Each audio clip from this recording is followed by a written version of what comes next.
There are places in Appalachia that don't show up on GPS. There are voices in the mountains that don't echo your words back. But listen. In today's video, you'll descend into 3 true tales that seem unconnected at first. A man who escaped the Appalachian woods years ago, only to learn the thing he feared had never stopped following him. A tower technician alone in the mist, who realized the thing climbing beneath him wasn't bound by gravity or identity. And a grieving widow who thought the deer were mourning with her, until she saw what stood behind their eyes. If these stories made you rethink what waits beyond the ridgeline, don't forget to like the video, share your thoughts in the comments, and subscribe to High Scare Stories for more eerie, unforgettable tales. The mountain doesn't forget. It remembers, and tonight, it's remembering you. Story 1. I thought I escaped the Appalachian horror. I grew up in a narrow valley tucked deep in the southern Appalachians, about 30 minutes west of Asheville, North Carolina. Folks from outside always mispronounce it, calling it Appalachia. But those of us born under these ridgelines know better. It's Appalachia. This place isn't just old, it's ancient. The rock under our feet has been here over 1 billion years, older than the first fish, older than the first trees. And somehow, you feel that age in your bones when the fog curls between the trees at dawn, or when the wind passes through a hollow with no sound but your breath.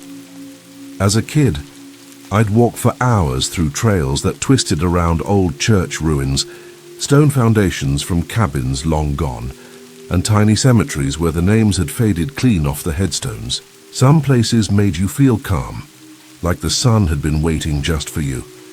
Other places they made the hair on your arms stand up for no reason. My granddad used to say the mountain had moods, that there were places where you should whistle and laugh to let the spirits know you were passing through kindly, and other places where silence was the safest prayer you had. There was an old trail behind our property that led to what used to be a small Baptist church. Its roof had long since collapsed and moss covered the altar like a living veil. But when I was about 10, I wandered in there one spring day, and something strange happened. I felt warm, not just from the sun, but from inside. Like something in that ruin wanted me to know I was welcome. I never forgot that feeling. But not every place out here is like that. Some hills don't want you climbing them. Some hollows don't echo your voice back. And the longer you live here, the more you begin to understand that not everything in these woods was meant to be seen. The land breathes. It remembers. And sometimes it watches. I never thought much about those uneasy feelings growing up. I chalked them up to imagination, old stories, or the way the forest played tricks on your senses. But that all changed one Thursday night when I was 24. I was taking night classes at AB Tech, studying automotive mechanics. Most days, I'd finish up my shift at the parts warehouse by 1:30 p.m., head to class by 2, and be back on cue. The road home by 10 at night. It was routine, predictable, and on nights when I didn't feel like thinking too much, I stayed on I-40 instead of taking the back roads.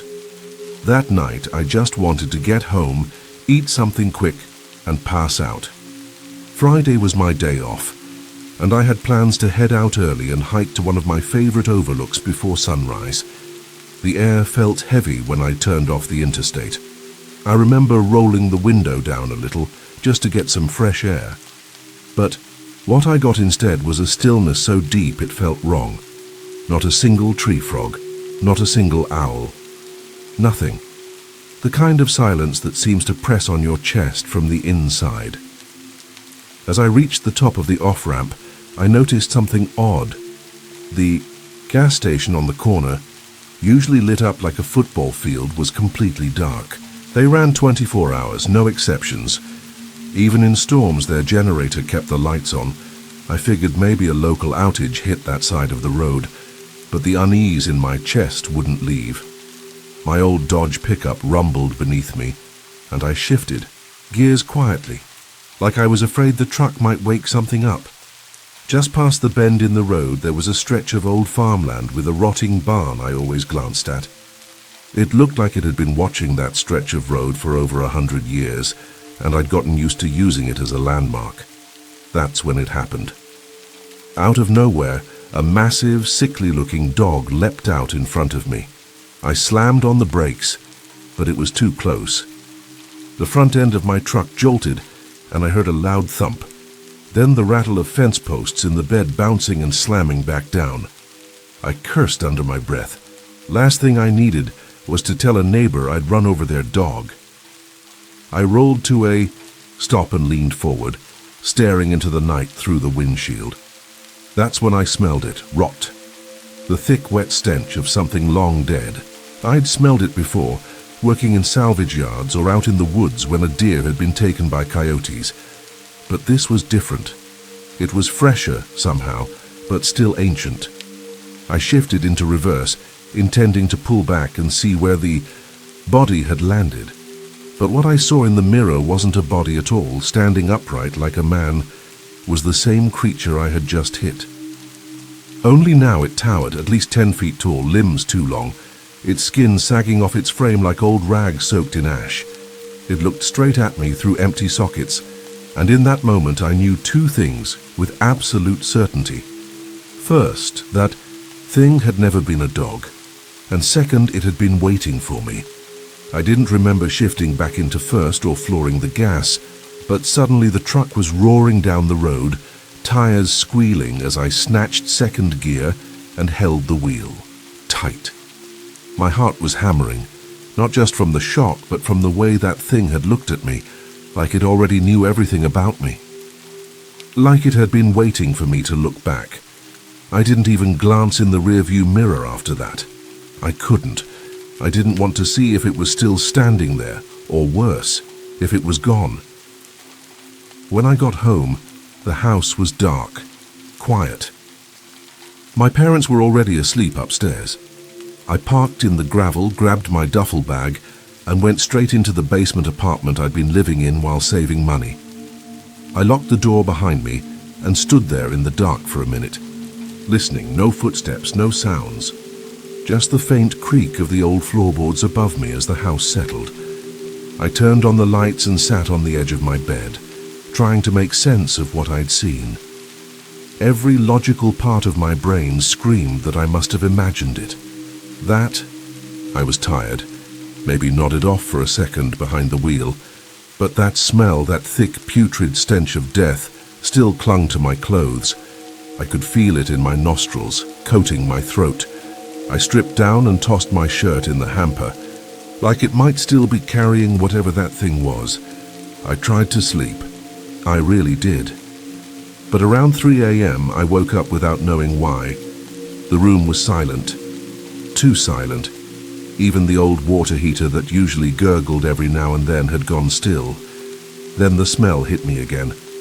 Subtle at first. Just a faint whiff like roadkill somewhere outside. But it got stronger, thicker, until it was suffocating. My throat tightened. My chest felt like it was sinking into the mattress. I sat up, heart pounding, and grabbed the shotgun I kept under the bed. The basement has these 2 big glass doors that face Pisgah National Forest. My dad built his office there to get the best view. Normally it's peaceful, sunlight through, trees, birds in the morning. But that night there was nothing, just blackness. So I crept through the hallway, shotgun ready, and turned the corner into his office. It was standing at the edge of the woods. I froze. The thing hadn't moved, just stood there, half in shadow, its sagging limbs limp, its face locked in my direction. It had no eyes, but somehow it saw me. I flipped on the tactical light and it didn't flinch. It just stared through the glass like there was nothing between us. I slammed off the light and ran for the living room, flipping on the outdoor floodlights, and there it was, closer now, between the forest and the house, still, watching. I didn't think. I opened the door and fired every round I had. The blast lit up the yard. The creature let out a screech I'll never forget, high human like a woman being torn apart.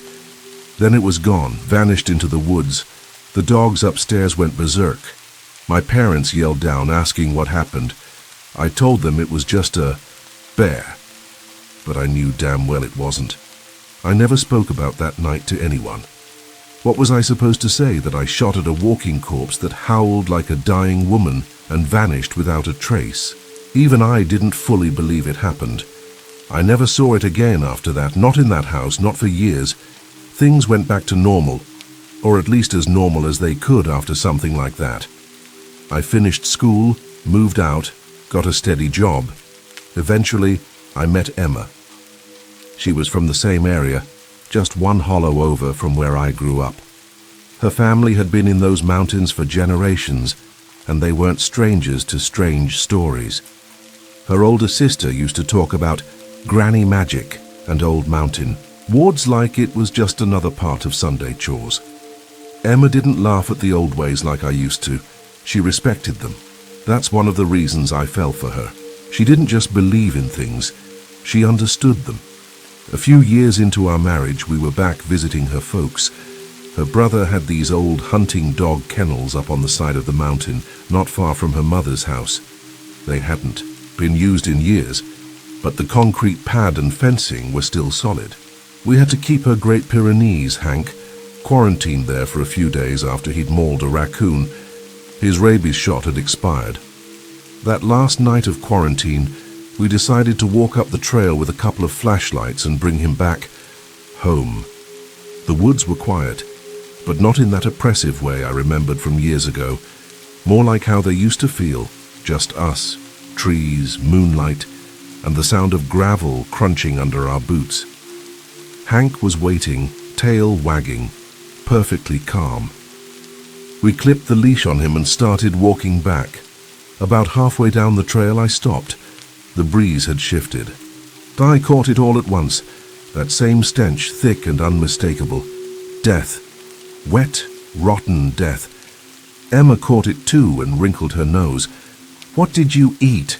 she joked, elbowing me. I forced a laugh, but my mind was already spiraling.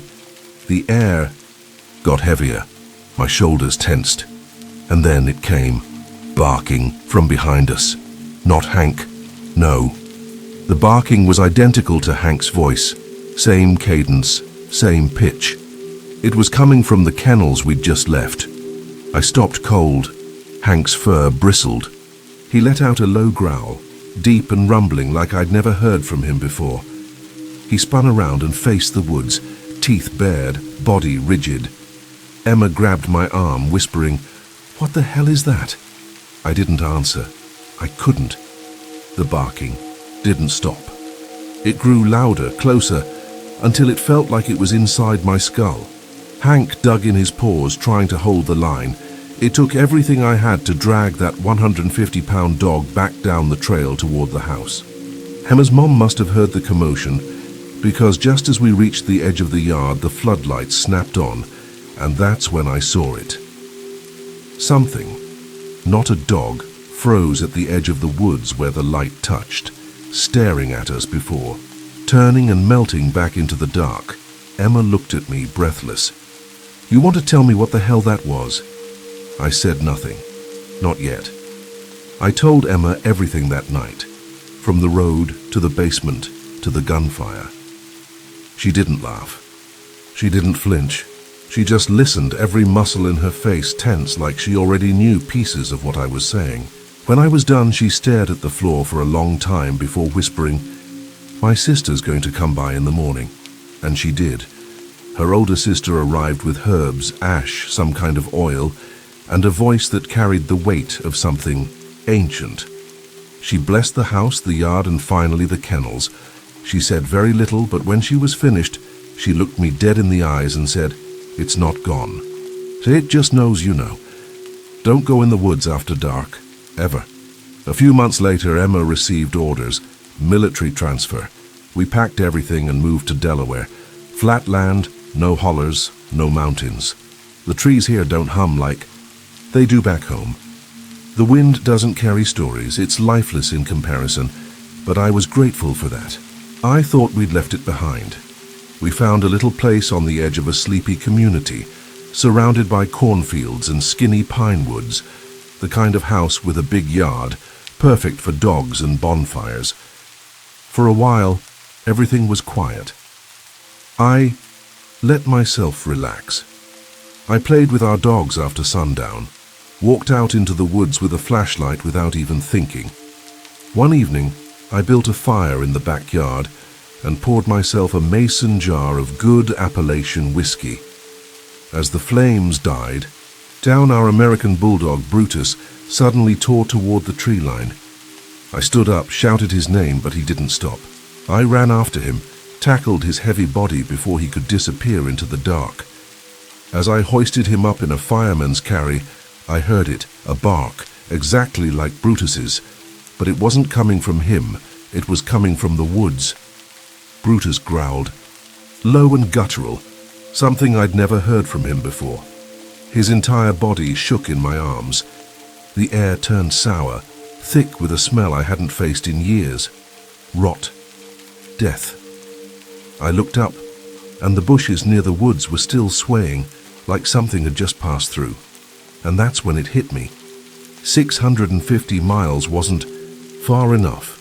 After that night in the yard, I didn't let the dogs out after sunset, not even for a quick bathroom run. I kept the porch light on at all hours, and I started sleeping with the shotgun propped up against the nightstand again, just like back in the basement. Emma didn't question it. She saw the look in my eyes, smelled the same air I did. The smell of something that didn't belong in this world. But for weeks nothing happened. The woods stayed still. The dogs relaxed. I even started to wonder if I'd imagined it all, a leftover nightmare stirred up by whiskey and old fear. I wanted to believe it had just been in my head. I really did. Then the doorbell rang. It was around 2:30 a.m. I was half asleep when I heard it. 3 slow chimes, one after the other. I sat up, frozen. Emma stirred beside me. Did you hear that? I nodded, already sliding out of bed and grabbing the shotgun. We don't live close, enough to anyone for a neighbor to show up unannounced in the middle of the night, and no one delivers anything at that hour. I crept down the hallway and looked through the peephole. Nothing. The porch light was on, but the front step was empty. No package, no movement, just stillness and that awful pressing silence I remembered all too well. I checked the doorbell cam. On my phone, expecting to see a deer, maybe a prankster kid, but the screen was static, no image, just white noise, until the sound kicked in. It was a voice. My voice. Let me in.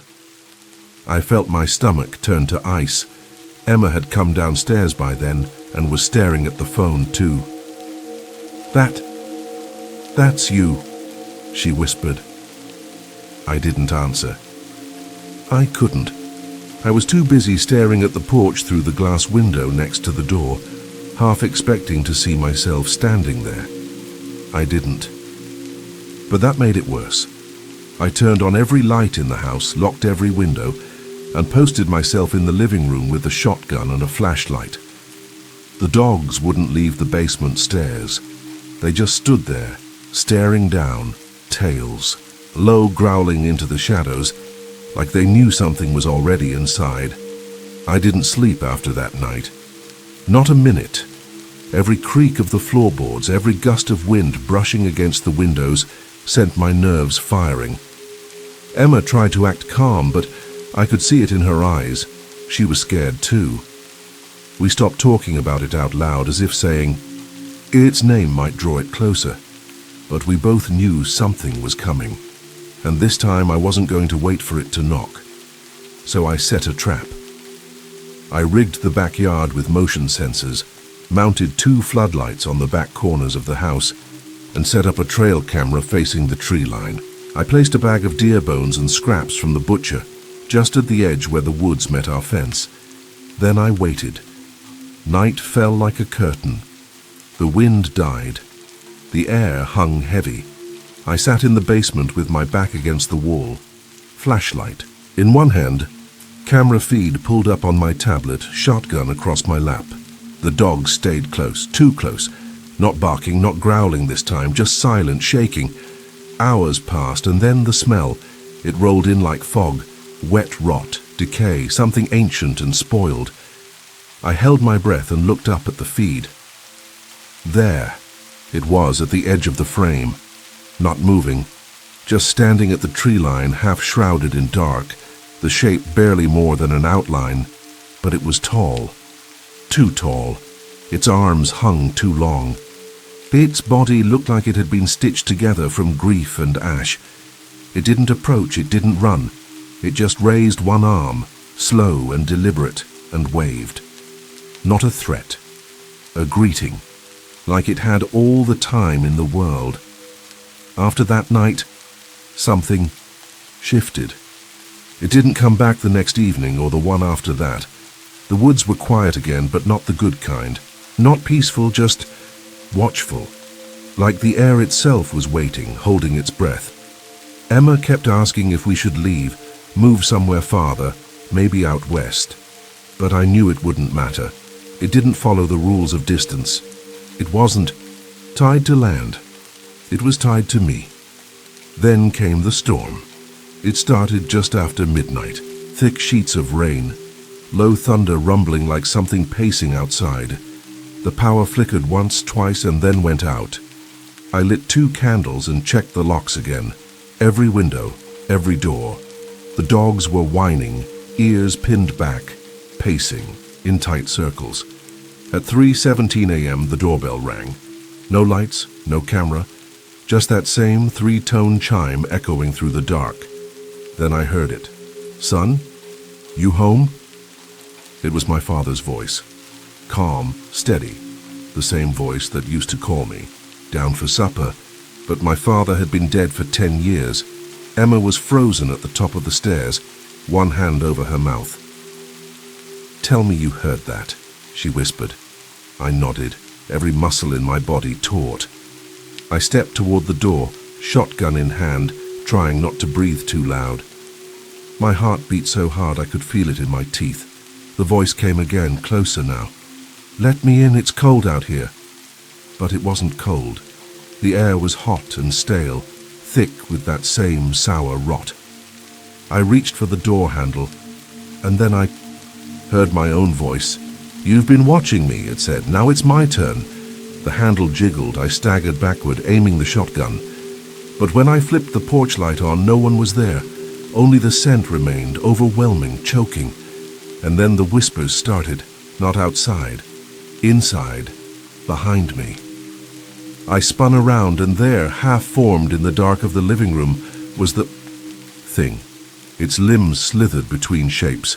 Man, animal, something else. It leaned forward, its faceless head twitching. I screamed, raised the barrel, then everything went black. I woke up on the front porch just after sunrise, drenched in sweat. The world spinning like I'd been drugged. Emma was kneeling over me, tears in her eyes, asking what happened. I couldn't answer. My head felt hollow, like something had been taken, or worse, left behind. She helped me inside, and that's when she saw it. A blackened mark just over my heart, burned into the skin. Jagged, uneven, like some kind of brand. The power was still out. The cameras were fried. The floodlights had melted like plastic in a fire.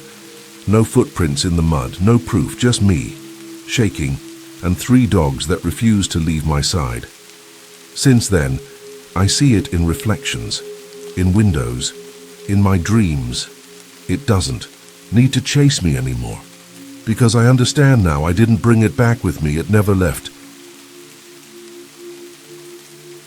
Story 2. I was chased by something inhuman on a signal tower. Most people think my job is pure nightmare fuel. I used to disagree with them. I work as a cell tower technician. You've probably seen those viral videos, some guy dangling from the top of a massive steel skeleton, swaying in the wind 100 stories up, surrounded by nothing but clouds and bad decisions. That's me. It's not glamorous, but in my part of the world, it's about the best gig you can land without a diploma or a death wish. I happen to have neither, so here I am. I like the quiet, the solitude, and, if I'm being honest, the rush. Nothing beats that strange calm you feel when you're the only living thing for miles, just you and the sky and the dull ache in your calves. I didn't always see it that way. I used to think I was tough, unshakable, and maybe that was true once, but the tower changed that, or what was on the tower did. That morning started like most of them do. Cold coffee, stiff shoulders, and the promise of altitude. The work order came through just after sunrise. Aircraft light replacement on a long-range relay tower straddling the border of 2 states, somewhere deep in the Appalachian corridor. It was remote, nearly unreachable unless you knew the dirt roads carved into the forest like veins. I'd been requesting that site for months. Fewer cameras, less oversight, and, more importantly, the perfect jump point. See, I don't just climb these towers, I jump off them. Base jumping, if you're unfamiliar, is like skydiving's deranged cousin. The idea is simple. You leap from something very tall, pray to whatever god you don't believe in, and hope your parachute deploys before the earth reminds you that gravity always wins. It's not exactly OSHA-approved behavior, which is why I stopped bringing the GoPro. The fewer digital witnesses, the better. The weather that day was what locals call moonshine weather. Thick fog, low visibility, and a bone-deep chill. That makes you want to crawl back into bed with a bottle of something strong. But I couldn't resist. I'd waited too long for this job to land in my lap. Besides, I told myself the fog would burn off by noon. It always did. So I packed my gear. Harness, rope, replacement bulb, chute. I tossed it all into the back of my rust-bitten Jeep and started the 2-hour drive through back roads that barely showed up on GPS. The deeper I went, the more the mist seemed to press in, clinging to the trees like spider silk. It felt like driving through a dream, or a nightmare that hadn't made up its mind yet. When I reached the gate, the place looked deserted. Razor wire looped along the top of the chain-link fence, sagging in spots like it had been there for decades.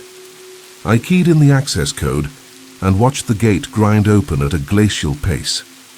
Inside, the maintenance shed sat slumped in one corner, its metal siding covered in layers of graffiti, names I didn't recognize scrawled in aggressive reds and blacks. Parked, stretched, and walked over to the shed. The padlock was stiff but gave way. Inside, dust clung to everything. I found the bulb I needed wrapped in old newspaper, checked it for cracks, and tucked it into my pack. Then I threw on my climbing rig, double-checked my chute, and stepped back outside. The fog hadn't lifted. If anything, it had thickened, swallowing the base of the tower in a blanket of gray. For a moment, I hesitated. I should have trusted. That hesitation. I should have listened to the voice in my gut telling me something wasn't right. But I didn't. I clipped in, grabbed the first rung, and started to climb. Because back then, I still thought I was alone. The first 100 feet are always the same. One hand over the other, boots finding steel rungs by instinct, heartbeat settling into a slow, predictable rhythm. There's something almost meditative about it, if you can ignore the screaming in your legs and the fact that you're suspended dozens of stories above ground with nothing but your grip and a prayer. I've done this climb 100 times before, on towers just like this, sometimes higher. You learn to pace yourself, conserve energy, find that zone where fear slips away and the world narrows to metal and motion. But that morning something felt different. I'd barely reached 50 feet before the back of my neck started prickling. Not from the chill, I'm used to cold, but something else. That old primal sense that you're being watched. The air was dead still, unnaturally so. No birds, no distant hum of traffic, no rustling leaves. Just the soft rasp of my breath inside the collar of my jacket and the dull clink of my gear. I paused, pressed my back to the tower, and looked down. The fog had thickened while I climbed. The jeep, the fence, the shed, gone. just a blanket of grey swallowing everything below. I couldn't even see the ground anymore. It was like I was floating, suspended between nothing and nowhere. I shook my head and kept climbing. Probably just nerves, or too much bad coffee. Or maybe I was just getting older, around the 70-foot mark. My walkie crackled. I nearly dropped it. A burst of static, then silence. Then my own voice, tinny and distorted, whispering the same thing I'd muttered a few minutes ago when I reached the first platform. Wind's picking up. I froze. I hadn't hit the button. The walkie was clipped to my harness untouched. I fumbled for it, my gloves making it hard to get a grip. I pressed the call button, hoping it was just interference or some kind of echo from another climber. Anyone on frequency? This is Field Tech 087 out of Franklin. Got some weird feedback just now. Nothing, just more static. I clicked it off and stared down into the fog again. Still no sign of the ground. Still no sign of anyone else. I climbed faster. By the time I reached the 100-foot marker, I was sweating despite the cold. The air had that thick pressing quality like being underwater. Breathing felt heavier, my exhales fogging up my face mask. I kept my eyes on the rungs. Steel, paint chipping. Rust blooming in old handprints. I knew this tower had been here for years, maybe decades, but it felt abandoned in a way that was different. Not just forgotten, avoided. I tried to distract myself. Thought about lunch, a burger maybe, fries, anything but the quiet. At 130 feet, I heard something above me, a clang, faint but sharp. Like metal on metal. Not echoing from below or off in the distance, but directly overhead. I stopped and leaned out slightly, craning my neck. The fog above was as thick as the fog below. I could barely make out the next few rungs, let alone anything. Higher. I listened. Nothing. I kept climbing. Then came the first flash of movement. Quick. Just a blur against the fog, like something ducking back out of sight above the structure. I froze again, heart hammering. I waited, counting breaths. 5, 10, nothing moved. I told myself it was a bird, a hawk maybe, or a loose scrap of tarp flapping in the wind. But there was no wind. I hadn't felt a breeze since I stepped out of the Jeep. At 150 feet, I reached the second platform. I clipped in, leaned back, and rested for a moment. My arms were shaking more than usual. I chalked it up to adrenaline.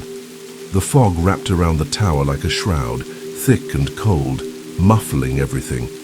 I pulled out a thermos and took a swig of coffee. It tasted like ash. That's when I looked down again and thought I saw something, a shape, just at the edge of the fog. Not climbing, not moving, just there, clinging to the tower like I was. Too far to make out details. Could have been a trick of the light or my imagination. Could have been a shadow, a wet patch on the metal. But it looked solid, like a figure. I blinked. Gone. I scanned the area again. Nothing. My breath caught in my throat. You're tired, I told myself. Fog's playing tricks. Keep going. So I did. But I couldn't shake the feeling that the silence was no longer empty. That there was something in it, something listening, and somewhere below, or maybe above, something was waiting for me to keep climbing. At 175 feet, I stopped again, only because my muscles demanded it. My hands ached from gripping cold metal, and my lungs burned from the steady climb. I leaned back into my harness, let my legs dangle for a second, and looked around. The fog hadn't thinned, it had deepened. It wasn't just obscuring the view anymore. It was swallowing sound. The normal echoes of metal and breath were dulled. It was like someone had draped a heavy blanket over the world and buried me in it. I glanced down again just to reassure myself. That's when I saw it. There was something on the tower. Not a shadow this time. Not a blur. It was a figure. Solid. Real. Maybe 100 feet below me. It clung to the metal like a climber might, but it was wrong. Its limbs were too long, the proportions off in a way that instantly triggered something in the back of my brain, some primal warning. It didn't look like it was wearing any gear, just black glistening skin, almost wet-looking. I squinted through the fog, thinking maybe it was another tech, some idiot out here without proper equipment, maybe a junkie who wandered up looking to scrap copper. But then it moved, not climbed, moved, like it flowed upward. No hesitation, no strain, just fluid motion, one long arm swinging effortlessly over the other. I stared. I couldn't help it. My rational mind was still trying to process, still reaching for any explanation that would make the shape below me human. But it wasn't. It stopped, hung there, and tilted its head up. I don't know how I saw the eyes through the mist, I just did. Pale, milky white, like cataracts or chalk. They locked on mine with a kind of stillness that made my skin crawl. There was no recognition, no curiosity, just a fixed, cold awareness. I felt like a bug pinned to a board. I blinked, and it vanished. My heart kicked into overdrive. My hands scrambled at the next rung. My legs moved before I could even think. I was climbing again, fast, clumsy, all my earlier pacing thrown out the window. Every part of me screamed to get away.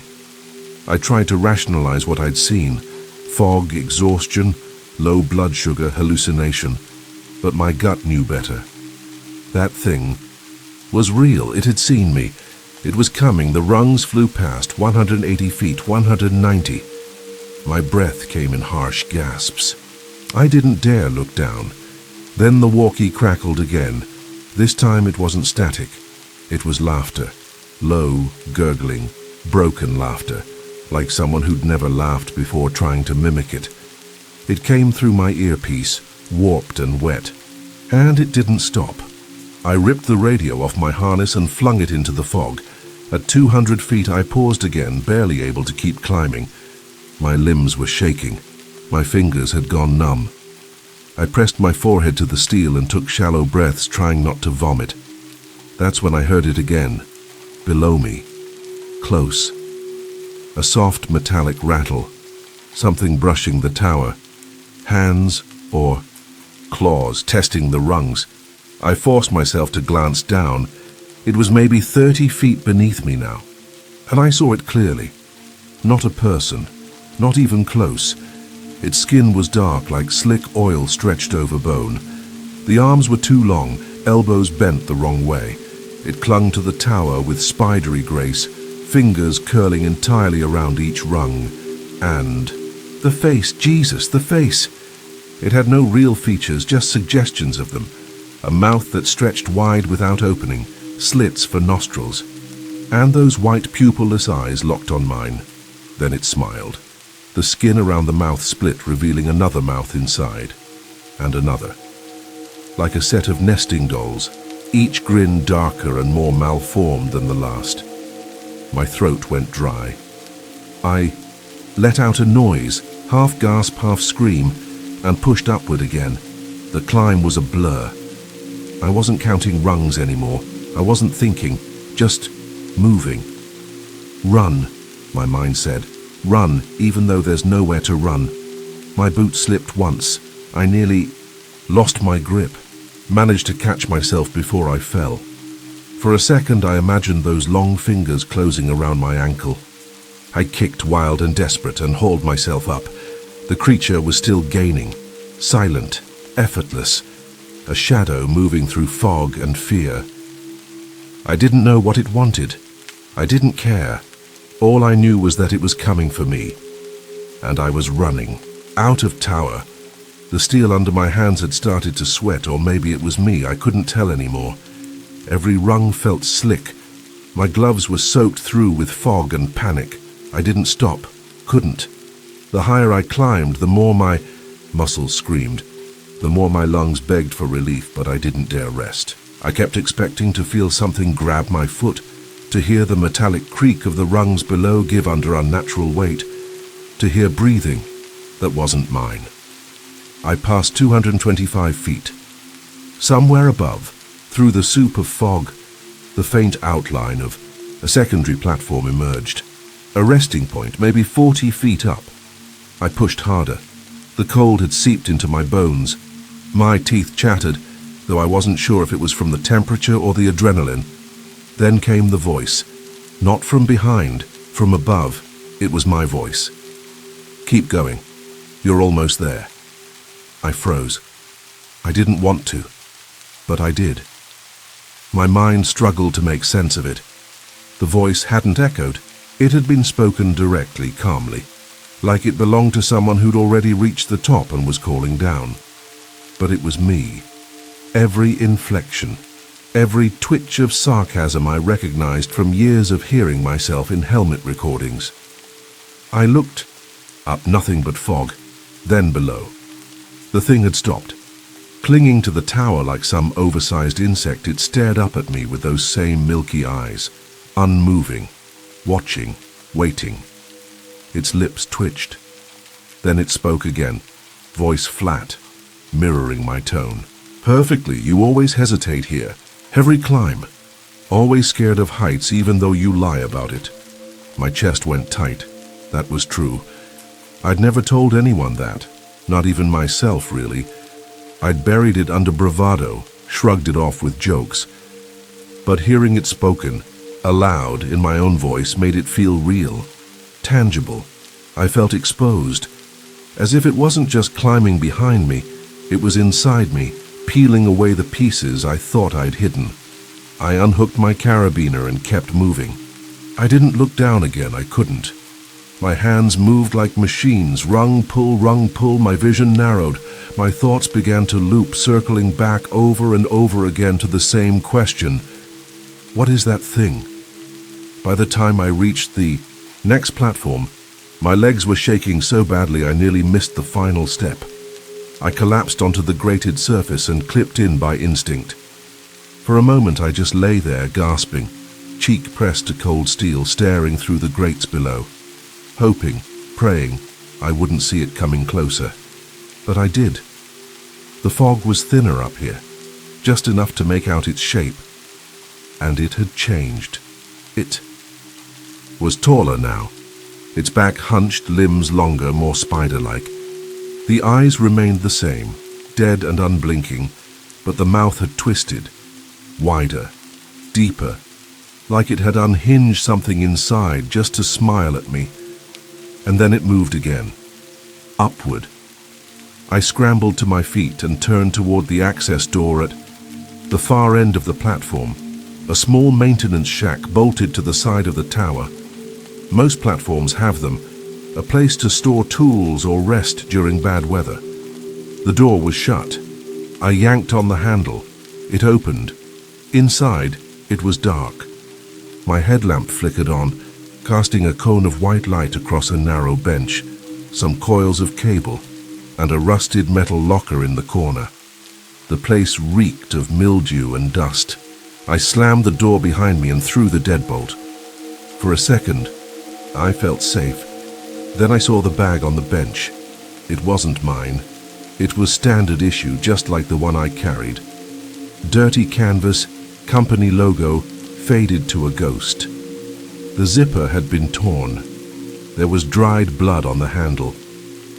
I approached slowly, eyes darting back to the door. Inside the bag was a clipboard, the kind we use for maintenance logs. The paper was soaked, smudged, but one line stood out, scribbled over and over again in different pens, different handwriting. "Don't look at it." Beneath that, a signature I didn't recognize. A name, then another, then another. 10 names. All techs, all assigned to this region. My hands trembled. I dropped the clipboard and backed away. My shoulder hit the wall and I flinched at the contact. Then came the sound again, a scraping just outside the door, followed by a voice. "You found them, huh? They thought they could hide too." Still my voice, still that mocking, hollow tone, but now it was laughing.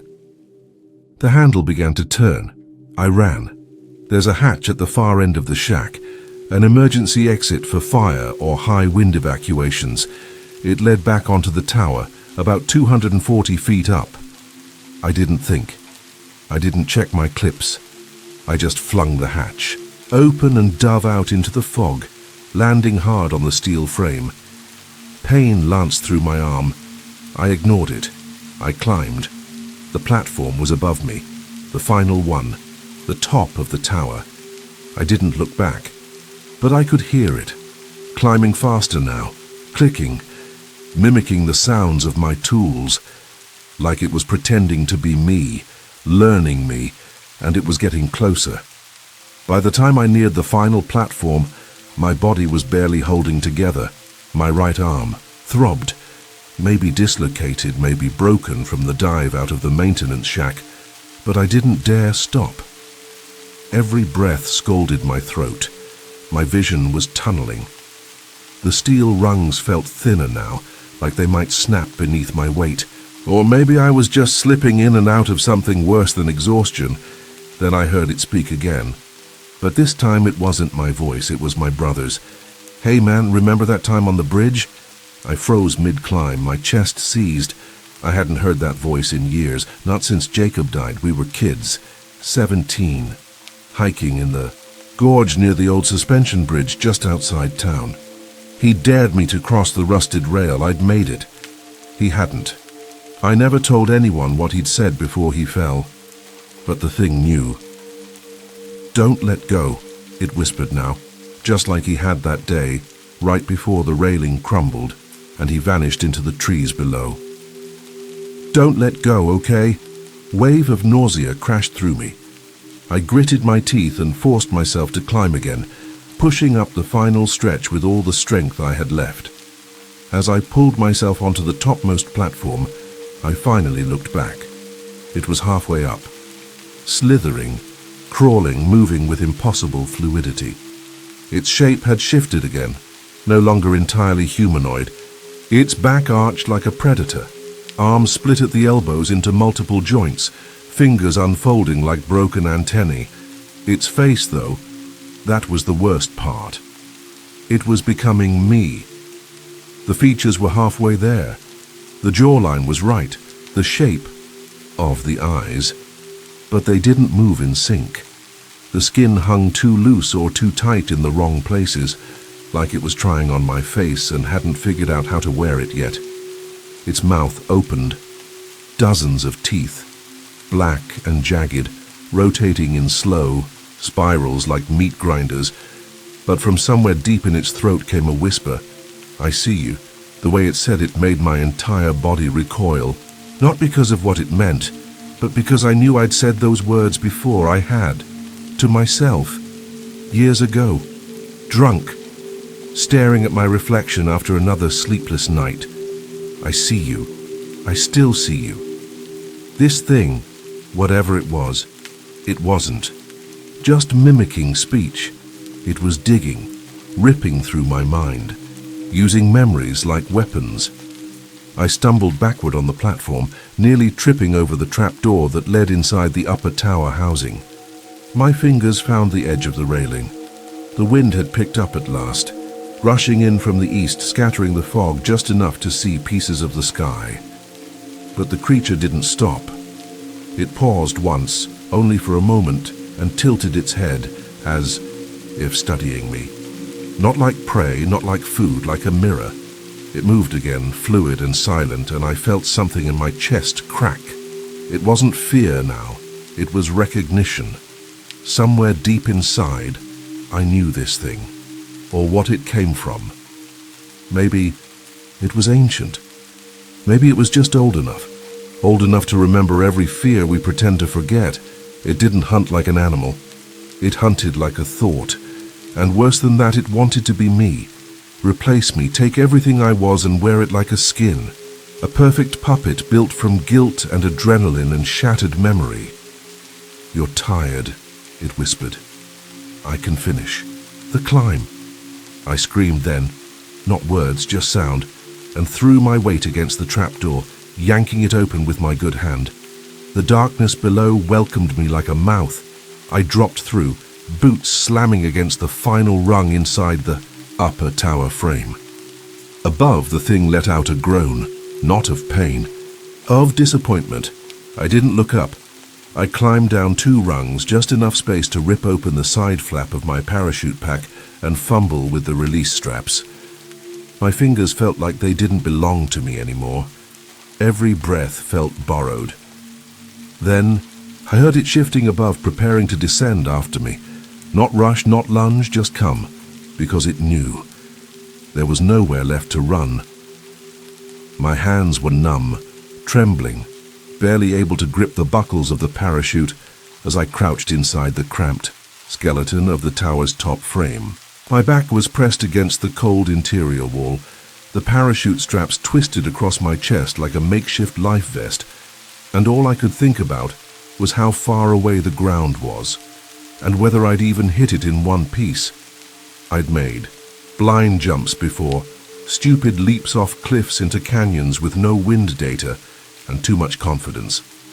But this felt different. This wasn't a risk. It was surrender. Above me, I heard the trapdoor groan open. The metal creaked like it was protesting, like the tower itself didn't want that thing crawling through its bones. Then came the slow, deliberate scrape of nails or claws across steel. The sound echoed unnaturally, as if it were bouncing off too many surfaces at once. I didn't dare look up. I tightened the last strap and moved to the narrow hatchway that opened to the outer platform. I could barely see anything beyond, the fog. Only a sliver of swirling grey and the suggestion of endless height. My boots clicked against the edge of the metal ledge.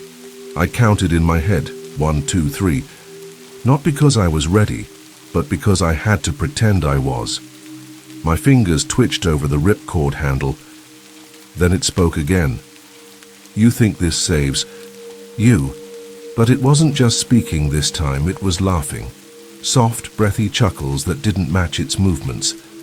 I caught a glimpse of its face as it loomed just above the hatch opening, my face, but twisted, sagging, almost right, like wax melting in slow motion, and its eyes, my eyes, were bloodshot and wide, twitching ever so slightly, like it hadn't figured out how to blink yet.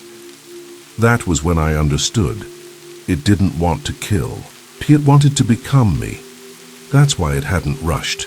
That's why it had been copying my voice, my memories. It was building something, constructing me from the inside out, and if I hesitated any longer, it would finish. So I jumped. No whoop of adrenaline, no laughter, no glorious launch like in the base jumping clips I used to post online. Just a breathless, silent fall into absolute grey. The world vanished in an instant. There was no sense of direction, no wind against my face, only the scream of air past my ears and the tight pull of the chute's weight against my chest. My goggles were still hanging around my neck, forgotten. The air stabbed at my eyes until they watered uncontrollably. I yanked the ripcord. For one long second, nothing. Then the violent tug of resistance, the crack of nylon catching air, and my body snapped backward into the harness as the parachute bloomed above me like a ghostly flower. My boots swung forward, my teeth clacked together, and my stomach lurched upward. But I was falling slower now. I risked a glance upward. The fog was still thick, but the silhouette of the tower was visible, barely. Just a skeletal line vanishing into the mist. I saw no movement, no gliding figure, no mimic trailing behind. I should have felt relief. Instead, I felt the weight of expectation, as if something was still watching. I pulled on the steering toggles, adjusting direction. Below, the fog began to part slightly, revealing shadows of trees and a rocky clearing. Not the meadow I'd hoped for, but close enough. Then, just as I steadied my descent, I heard it again. Not from above, from my headset. I'd flung the walkie away hours ago. I didn't even know it had power. But the voice came through, flat and distant, distorted like it was being played back on an old tape recorder. I made it. It was me. My voice, but steadier, stronger, more confident than I. had sounded in hours, then quietly, almost kindly, "Thank you." My mouth went dry. I looked up at the parachute again, half expecting to see something riding the lines, clinging to the harness, dragging me back upward. But there was nothing. Just silence. Then the trees rushed up to meet me. The first tree clipped my shoulder like a freight train. A jolt of white-hot pain shot through my collarbone as I slammed into a branch, bounced sideways and careened through a mess of limbs that tore at my clothes and skin. The parachute, still half caught by the air, tried to keep me aloft, but gravity had its own plans. My left boot caught on a limb, wrenched sideways with a pop I felt more than heard, and the rest of me dropped like dead weight. I crashed into the ground with a sickening thud, the wind driven from my lungs in one brutal punch. My back arched involuntarily, my fingers scrabbling at dirt and leaves, desperate for air. For a moment I thought I was paralyzed. The impact had stunned every nerve in my body. I lay there, face half buried in soil, gasping like a fish out of water. The parachute drifted down around me, torn and deflated, one line still tangled in the higher branches. It made a soft flapping noise in the breeze. There was wind now, I realized finally, and the sound felt weirdly comforting, real, grounded, like I had actually made it out. I rolled onto my side, groaning, and did a mental inventory. Dislocated, ankle, maybe a fractured shoulder. My hands were raw from gripping steel and shredded from tree bark and wire.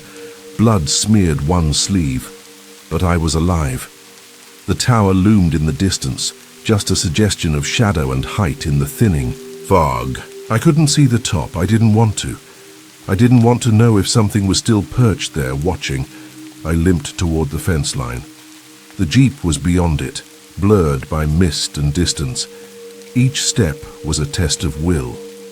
My legs barely cooperated, and more than once I had to stop and steady myself against a tree. Every time I closed my eyes, I saw it again. That thing wearing my face like a mask, speaking in voices that weren't its own. At the fence, I didn't even bother with the gate. I stumbled forward and hit the razor wire shoulder first. Pain bloomed. It tore my jacket, sliced deep into my skin. I didn't care. I rolled over the top and collapsed on the other side, landing hard in the gravel. The jeep's driver's side door was already ajar. I didn't remember leaving it that way. I got in, turned the key. For a terrible second, the engine coughed and sputtered like it always did, an old habit of dying too slow, but then it caught, roared to life. I could have cried. Maybe I did. I backed out, something passed overhead. Just a blur, just a shadow. It didn't follow, but I swear just before I hit the road, the walkie, still lying broken on the floor beneath the passenger seat, crackled once and laughed. It's been 3 weeks since the tower. The stitches on my hands are out, though the skin is still tight, pink, raw-looking. My ankle's in a soft brace. I've got a dozen little scars across my arms and shoulders that will probably stay with me for the rest of my life. Not that I need them to remember. I don't sleep much. When I do, it's short bursts filled with static and steel and a face. That's almost mine, whispering things I've never said out loud. I moved out of the apartment. Too many windows, too much sky. Now I'm holed up in my stepdad's old cabin, miles from town, tucked into a gully so deep the cell signal can't find me. That feels safer somehow. Quieter, but not quiet enough. The other day I went out to the shed behind the cabin. There's this stack of old job boxes back there, mostly junk, coils of rusted wire, busted carabiners, crumpled maintenance logs from techs long gone. I don't know what made me open the top one. Curiosity, maybe, or a gut feeling. Inside was a clipboard, water-stained and brittle with age. Same format as the one I found in that shack up on the tower. Same company logo, and near the bottom of the last sheet, barely legible, was the same warning I'd seen scrawled before. Don't look at it. Underneath that, a date. 15 years ago. And a name I recognized. Jacob. I sat there staring at it for I don't know how long. My brother never. Worked for the company, never had the clearance, but his name was there in his own damn handwriting. Somehow it had always been there. I'm trying not to think about what that means. I'm trying not to think about what I brought down with me. Last night I checked my parachute pack for the first time since the jump, stuffed deep in the side. Pocket where I keep my backup gloves was something I know I didn't put there, a scrap of nylon, torn, damp, and stained with something dark. It smelled like the fog. I tossed it into the fire, watched it curl and blacken and vanish, but I swear it screamed when it burned. Not loud, not human, just a hiss, like steam escaping from a closed mouth. My phone lit up just now. New message, no name, no number, just a text. Same job site, same tower, different tech, and below that, we need you back. My finger hovers over the reply button. I stare at the screen until it goes dark again. I don't think I'll answer. Story 3. The deer that watched me every night. When you lose someone who meant everything to you, silence stops being peaceful. It becomes deafening. That was the hardest part. Not the funeral, not the paperwork, not even the empty side of the bed. It was the silence afterward, the kind that presses against your chest and makes you forget how to breathe. That's what drove me to the pines. My husband and I had always talked about retiring somewhere quiet, a little cabin tucked away in the Appalachian woods, far from the noise and motion of the world. We never thought it would be just me. But after he passed, I found myself drawn to that dream, like it was calling me back to something we never got to finish. I sold our house, packed what was left of my life into a moving truck, and bought a 3-acre property on the edge of a dying town in western Virginia. The house was old, but solid. It creaked when I walked, and the windows rattled in the wind. I told myself that was part of the charm. In the mornings, I'd sit on the front porch with a chipped mug of coffee and try to believe I was healing. Mist would rise through the trees like smoke, curling around the trunks and fading into the sky. It should have been peaceful. And for a time it was, until I noticed the deer. It started small, just one, maybe two, always at the edge of the yard, just past where the grass met the tree line. I assumed they were curious or maybe just hungry, but they never grazed. They didn't move much at all, they just stood there watching. At first I found it comforting, nature checking in on me maybe, but that feeling didn't last. One morning, just after sunrise, I stepped onto the porch, in my slippers. The air was cool and damp, the kind of chill that sinks into your bones. I took a sip of coffee and looked out across the lawn. The deer was there again, just one this time. A large doe, dark brown with antlers too thick for the season. Its eyes met mine and held there, unblinking, not frightened, not curious, just still, just watching. I told myself it was nothing. But I didn't finish my coffee that morning. The deer kept coming back. Every morning, just after sunrise, it would be there. Sometimes alone, sometimes with another standing just behind it, half hidden by the trees. But always quiet, always still, always watching. I tried to ignore it at first. Told myself it was probably the same one each day, part of a migrating pair that had found something comforting in the stillness of my yard. But deep down, I knew something about the way they stood, rigid and unblinking, was wrong. One morning, I stepped out with my coffee and decided to walk a little closer, maybe to spook it or send a message that it didn't belong here. I shuffled across the porch in my slippers and took a few cautious steps down the gravel path. The deer didn't move, it just stared, not like an animal sizing up a threat, more like it was waiting for something, or someone. I stopped in my tracks maybe 10 feet from the bottom stair, I could see its eyes now, a deep chestnut shade, almost human in how calmly they held mine. Then, slowly, it blinked. Once, as if to say, "I see you." And then just as slowly it turned and vanished back into the trees. That night I had my first dream. I was walking barefoot through the woods, the air thick and wet like breathing through cotton. The trees were taller than they should have been, their trunks blackened like they'd been burned long ago but never fell. As I moved deeper in, I began to hear something. Whispers. Soft, layered, unintelligible at first, but growing louder. The sound came from all around me, yet I couldn't make out a single word. Just noise like wind learning how to speak.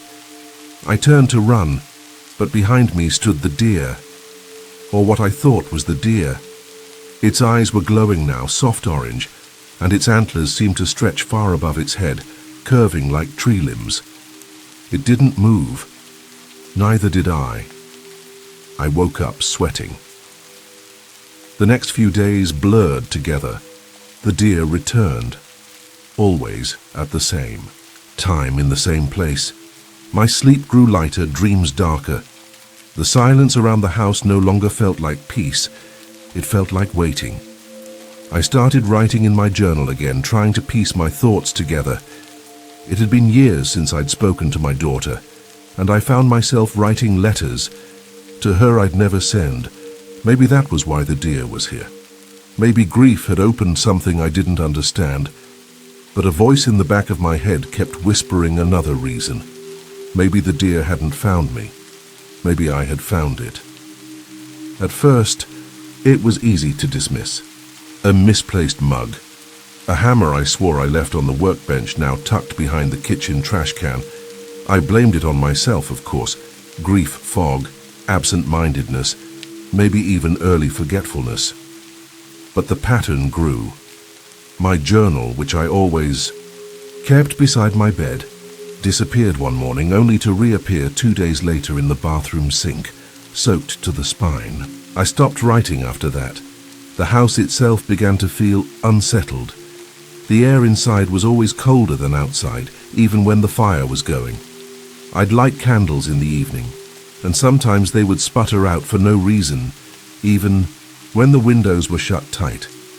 There were noises too, subtle ones, not creaks or groans from old wood, but soft things, breathing just beyond the threshold of hearing.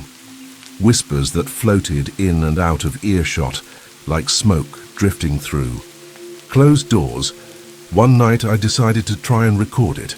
I set my phone on the nightstand and left the voice recorder running while I slept. When I played it back the next morning, there were long stretches of silence broken by faint static. And then, at 3:22 in the morning, a voice. Not loud, not clear. Just one word, deep and wet-sounding, as though spoken from underwater. Not yet. I dropped the phone. That was the first time I considered leaving. But something in me resisted. Pride, maybe. Or fear that I was finally cracking open from the inside. I hadn't spoken to another human in almost 2 weeks, unless you count the cashier at the gas station. The deer came every day now, never approaching but never missing a morning. It was always there before I woke up. It was always watching. Then came the footprints. It had rained heavily one night and the mud around the side of the house turned soft. The next morning, I noticed a trail of prints leading from the forest to my back door. Hoof prints, but larger than normal, deeper, almost like something heavier had pressed them in. They stopped at the door, didn't turn back, didn't continue, just ended. That was when I called the neighbor. I hadn't met many people in town, but he was the one who'd sold me firewood a month back. He came the next morning, stood in the yard, looked at the prints, then looked at the woods. His face changed. I asked if he thought it was normal. He didn't answer, just muttered, "They watch newcomers," and left without another word. After the neighbor left, something shifted. It wasn't obvious at first. just a weight in the air like the moment before a storm rolls in. The house felt tighter, like the walls were holding their breath. Even the light seemed thinner. I started double-checking my locks, pulling the curtains shut by late afternoon. I left every lamp on after dark, but I couldn't shake the feeling that none of it mattered. Whatever was watching me didn't care about doors or windows. 3 nights later, the power went out. It happened just after midnight. 1 second the house was humming with low electricity, the fridge ticking, the heater pulsing. The next, silence, complete and absolute. I sat up in bed, listening, hoping it was a town-wide outage. I reached for my phone. Dead. Not low battery, dead. Like something had drained it while I slept. I got up, slipped into my robe, and lit the emergency candle on my dresser. The flame fluttered like it was afraid to stay alive. That's when I heard the porch creak. It was deliberate, slow, heavy. Not the wind, not an animal. I crept to the window, peeled back the curtain just an inch, and looked out. Nothing but darkness. I couldn't even see the yard. The candle behind me cast a faint glow, but it wasn't enough to reach the edges of the room. I turned to close the curtain and froze. The front door was ajar. I hadn't heard it open. There hadn't been a sound, just open, like it had always been that way. I backed away slowly, heart pounding in my ears, candle shaking in my hand.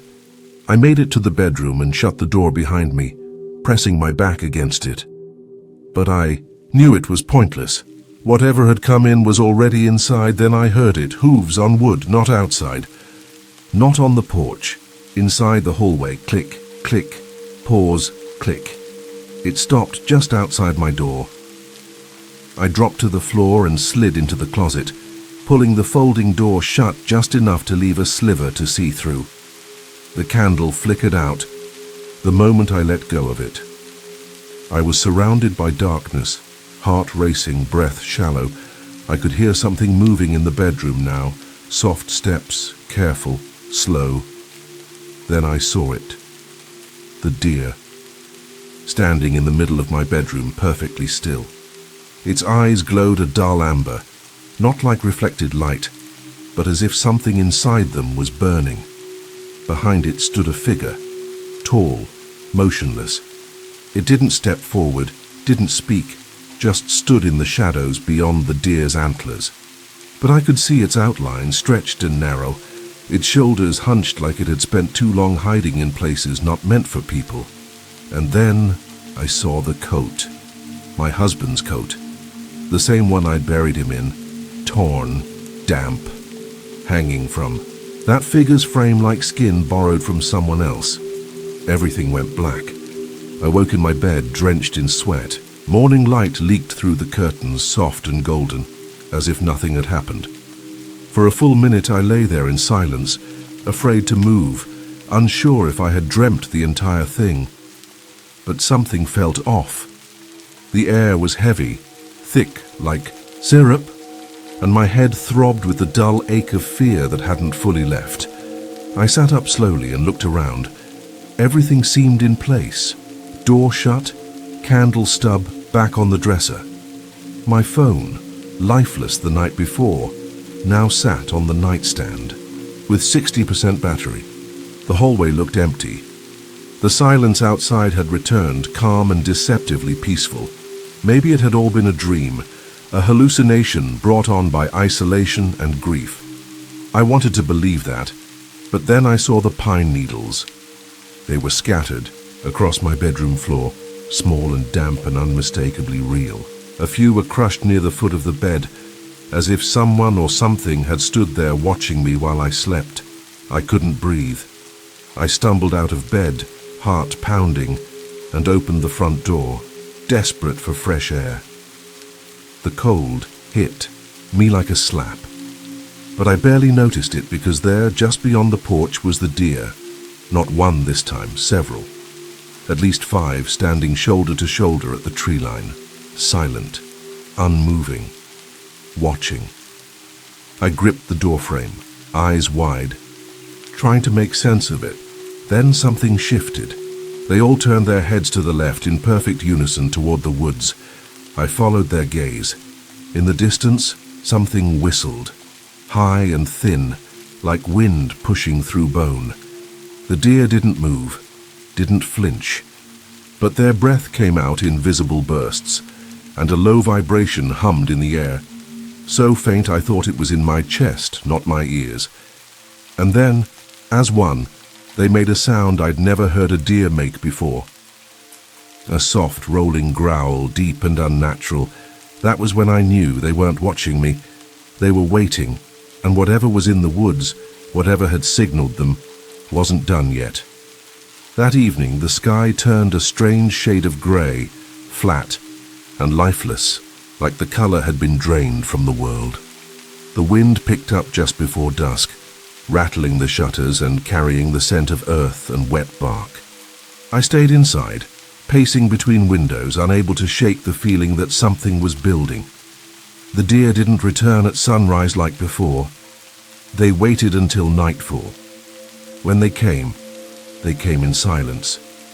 I saw them first from the kitchen window, a line of shapes moving between the trees, slow and deliberate. They emerged one by one, forming tight rows in the yard, dozens at first, then hundreds. Their bodies pressed close together, shoulder to shoulder, antlers like a twisted forest of bone and bark. Their eyes glinted in the dark like wet glass, reflecting no light but somehow burning with awareness. They didn't move, didn't breathe, just stood. The wind howled against the house, but they didn't flinch. Thunder rolled somewhere far off, but the deer remained still, their heads slightly tilted upward, as if listening for something beyond the clouds. I tried turning off the lights, thinking maybe darkness would make them leave, but even in the black they remained, unchanged, ever watching. Then one stepped forward, a large buck with massive, uneven antlers. Its hooves sank into the earth, with a wet crunch as it climbed the porch steps. It paused at the top and lowered its head, sniffing the base of the door like a dog catching a scent. Then it let out a single high-pitched bleat, sharp, cutting, and immediately the rest of them responded. They turned. Every deer on my lawn shifted as one, facing my house, their eyes locked on the front door. The noise died. The air itself felt frozen. I backed away from the window, heart hammering in my chest. I could feel something behind them, something bigger. The presence I'd felt for weeks now had taken shape. I moved to the back of the house, climbed into the attic and peered out through the vent slats. That's when I saw it again. Not a deer, not a person. A figure, tall and still, standing just beyond the reach of the yard lights. No features, no motion, just presence. And though it didn't move, I knew it was the one in charge. The deer were waiting for its signal, and I was the reason they'd come. I stayed in the attic until dawn, too afraid to sleep, too numb to cry. The deer never left. They stayed rooted in the yard, unmoving through the hours, as if time itself bent around them. The figure in the woods, whatever it was, remained motionless too, yet its presence filled every corner of the house. I could feel it under my skin, humming low like static behind the bones of my ears. In the pale light of morning, something clicked in my mind. The pendant, my husband's carved deer pendant, an old hand-carved thing he'd worn since college. He loved it, said it reminded him of his grandfather. I buried it with his ashes, placed it on the mantel the day I moved in. A token, a comfort, something to keep him near. But maybe I brought back more than memory. I crept down from the attic and found it lying on the floor beneath the fireplace. Cracked down the center, burned along the edges, as if something had clawed its way out. That night I heard it again, the porch creaking under a weight that wasn't mine. I didn't run. The door opened on its own, and standing there, framed in Shadow was the shape of a man wearing my husband's coat, but the skin was too smooth, the arms too long, the head tilted at an unnatural angle. Then it spoke. "You brought me home, remember?" The voice was his, but it didn't belong to anything human. I don't remember running. One moment I was standing in the doorway, staring into that thing wearing my husband's face, and the next I was in my car, gravel spraying behind me as I tore down the mountain road. The house shrank in the rearview mirror, but the deer didn't move. They just watched me go, eyes like burning coals, flickering in the dark. I didn't stop until I hit the next town, pulled into a Denny's parking lot, and finally exhaled. I'm still sitting here now, engine off, writing this on the back of a diner napkin. If anyone finds this, hear me. If you ever lose someone and think the silence is calling you back to some place in the woods, don't listen. Some grief isn't meant to be healed. Some homes aren't meant to be reclaimed. And if you hear a whisper in the trees, don't answer. Just leave, while you still can. Thank you for venturing into the darkness with us. If these stories sent chills down your spine, don't keep the fear to yourself. Leave a comment, smash that like button, and share this video with someone who dares to listen in the dark. We release terrifying true stories every week, so be sure to subscribe and turn on notifications so you never miss what's lurking in the shadows. This is High Scare Stories, where nightmares don't end when the video does. Until next time, stay safe and stay scared.